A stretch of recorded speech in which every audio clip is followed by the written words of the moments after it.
Maswerte ka kapag pinanganak kang mahirap. Dalawang buhay ang tiyak na mararanasan mo sa mundong ito. Imbes na ikalungkot mo yung pagiging mahirap, pakinggan mo ko. Walang sino man ang mayaman ang pinangarap na maging mahirap dahil una pa lang hindi nila kakayanin. Walang masama sa pagiging mahirap, lalo na kung nagsisikap gaya ko. Pag ako yumaman, okay lang. Pag kayo humirap, kaya nyo?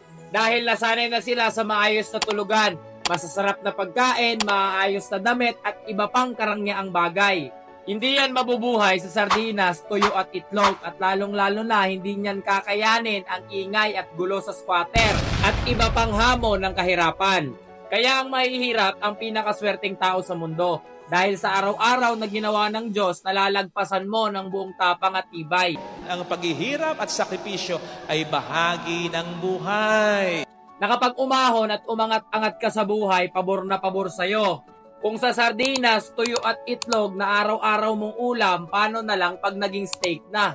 Kung sa electric fan, ayos ka na, what more na lang kapag naka-aircon na at may malambot na kama. Kaya imbis na isipin mong unfair ang tadhana, dapat makita mo na mas lubos kang pinagpala dahil binigyan ka ng dalawang tsansa ng pamumuhay sa mundong ito ng may kapal.